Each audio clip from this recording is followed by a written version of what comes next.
ಶ್ರೀ ಗುರುಭ್ಯೋ ನಮಃ. ನಮಸ್ಕಾರ ಸ್ನೇಹಿತರೆ. ಅಕ್ಷಯ ತೃತೀಯ ಬರ್ತಾ ಇದೆ. ನನ್ಗೆ ಗೊತ್ತಿರೋ ಕೆಲವು ವಿಷಯಗಳು ತಮ್ಮ ಜೊತೆಲೆಲ್ಲ ಹಂಚ್ಕೋಬೇಕು ಅಂತ ಅನ್ಕೊಂತಾ ಇದ್ದೀನಿ ಸ್ನೇಹಿತರೆ. ಪುರಾಣಗಳು ಅಕ್ಷಯ ತೃತೀಯ ದಿವಸನೇ ತ್ರೇತಾಯುಗ ಪ್ರಾರಂಭವಾಗಿದ್ದಾಗಿಯೂ ಮತ್ತೆ ಪರಶುರಾಮ ಜಯಂತಿ ಹಾಗೆಯೂ ಹೇಳ್ತಾ ಇದೆ. 18-20 ವರ್ಷದ ಕೆಳಗಡೆ ಈ ಅಕ್ಷಯ ತೃತೀಯ ಇವಾಗಿದ್ದಷ್ಟು ಫೇಮಸ್ ಇರ್ಲಿಲ್ಲ. ಕೆಲವು ಮಠಗಳಲ್ಲಿ ದೇವಸ್ಥಾನಗಳಲ್ಲಿ ಪರಶುರಾಮ ಜಯಂತಿಯನ್ನು ಆಚರಿಸ್ತಾ ಇದ್ರು.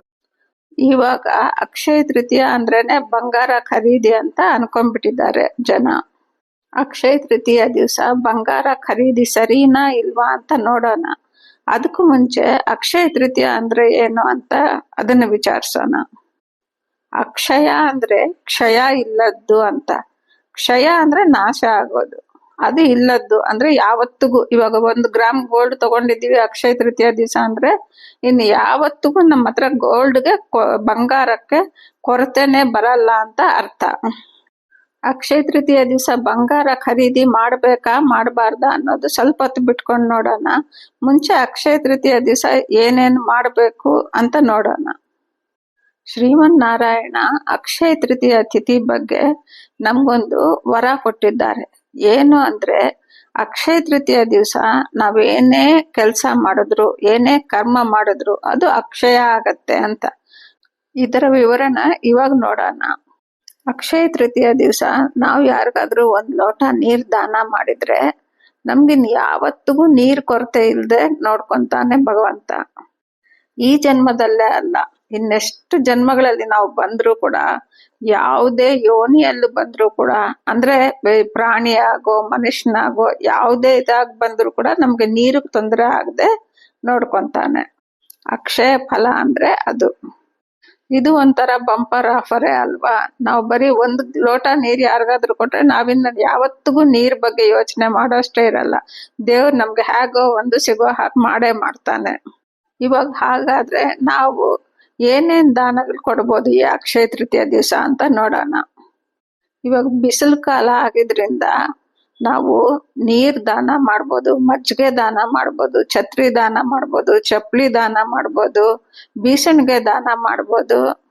ಒಂದು ಸದ್ಬ್ರಾಹ್ಮಣ್ಗೆ 1 ದಿವಸದ ಸ್ವಯಂ ಪಾಕ ಕೊಡೋದ್ರಿಂದ ನಮ್ಗೆ ಇನ್ನು ಯಾವುದೇ ಜನ್ಮದಲ್ಲೂ ಊಟದ ಕಷ್ಟ ಬರಲ್ಲ, ನಮ್ಗೆ ಊಟ ಸಿಕ್ಕೇ ಸಿಗತ್ತೆ. ಹಾಗೆ ವಸ್ತ್ರದಾನ ಮಾಡೋದ್ರಿಂದ ನಮ್ಗೆ ಯಾವ ಜನ್ಮದಲ್ಲೂ ಈ ಜನ್ಮನು ಸೇರಿ ನಮ್ಗೆ ವಸ್ತ್ರದ ಕೊರತೆ ಬರಲ್ಲ. ಅಕ್ಷಯ ತೃತೀಯ ದಿವಸ ಉದಕುಂಭ ದಾನ ಅನ್ನೋದು ತುಂಬಾ ಶ್ರೇಷ್ಠ. ಉದಕುಂಭ ಅಂದ್ರೆ ಒಂದು ಮಡಿಕೆ ತಗೊಂಡು ಅದರಲ್ಲಿ ನೀರ್ ತುಂಬಿಸಿ ಒಂದು ಸದ್ಬ್ರಾಹ್ಮಣ್ಗೆ ದಾನ ಮಾಡೋದು. ಅಕ್ಷಯ ತೃತೀಯ ದಿವಸ ನಾವು ಏನ್ ದಾನ ಮಾಡ್ತೀವೋ ಅದ್ರ ಕೊರತೆ ನಮ್ಗೆ ಮುಂದಿನ ಭವಿಷ್ಯದಲ್ಲಿ ಯಾವುದೇ ಜನ್ಮದಲ್ಲೂ ಕೂಡ ಇರೋದಿಲ್ಲ. ಅಕ್ಷಯ ತೃತೀಯ ದಿವಸ ಗೋದಾನ ಮಾಡಿದ್ರೆ, ಹೋಮಗಳು ಮಾಡಿದ್ರೆ ತುಂಬಾ ಒಳ್ಳೆಯದು. ಗೋದಾನ ಮಾಡಕ್ಕೆ ಸಾಧ್ಯವಾಗಲಿಲ್ಲ ಅಂದ್ರೆ ಕನಿಷ್ಠ ಪಕ್ಷದಲ್ಲಿ ಗೋಗ್ರಾಸಕ್ಕೋಸ್ಕರಕ್ಕಾದ್ರೂ ಯಾವ್ದಾದ್ರು ಗೋಶಾಲಕ್ಕೆ ದುಡ್ಡು ಕೊಟ್ರೆ ತುಂಬಾ ಒಳ್ಳೇದು. ಹಾಗೆ ದೇವಸ್ಥಾನಕ್ಕೆ ಹೋಗಿ ದೇವ್ರ ದರ್ಶನ ಮಾಡ್ಕೊಂಡು ಬರ್ಬೇಕು. ಕೃಷ್ಣನಿಗೆ ಗಂಧ ಹಚ್ಚೋದ್ರಿಂದ ವಿಷ್ಣು ಲೋಕವನ್ನೇ ಸೇರ್ತೀವಿ ಅಂತ ದೊಡ್ಡವ್ರು ಹೇಳ್ತಾರೆ. ಅಕ್ಷಯ ತೃತೀಯ ದಿವಸ ನದಿ ಸ್ನಾನ, ಸಮುದ್ರ ಸ್ನಾನ ಮಾಡೋದ್ರಿಂದ ಅನಂತ ಫಲ ಸಿಗತ್ತೆ. ನಾವು ನದಿಗೆ ಸಮುದ್ರಕ್ಕೆ ಹೋಗಕ್ಕಾಗ್ಲಿಲ್ಲ ಅಂದ್ರೆ ಕನಿಷ್ಠ ಪಕ್ಷದಲ್ಲಿ ಮನೆಯಲ್ಲಿ ನಮ್ಮ ಹತ್ರ ಏನಾದ್ರೂ ಗಂಗಾ ಜಲ ಆಗ್ಲಿ ಯಾವ್ದಾದ್ರು ನದಿ ಜಲ ಇದ್ರೆ ಅದು ನಮ್ ಸ್ನಾನದ ನೀರಲ್ಲಿ ಸೇರ್ಸ್ಕೊಂಡ್ ಮಾಡ್ಬೋದು. ಅದೂ ಇಲ್ಲ ಅಂದ್ರೆ ಅಟ್ಲೀಸ್ಟ್ ನಾವು ಮಾಡೋ ಸ್ನಾನದ ನೀರಿಗೆ ಆವಾಹನೆ ಮಾಡ್ಕೊಂಡು ಹಾಗಾದ್ರೂ ನಾವು ಸ್ನಾನ ಮಾಡ್ಬೇಕಾಗತ್ತೆ ಅಕ್ಷಯ ತೃತೀಯ ದಿವಸ.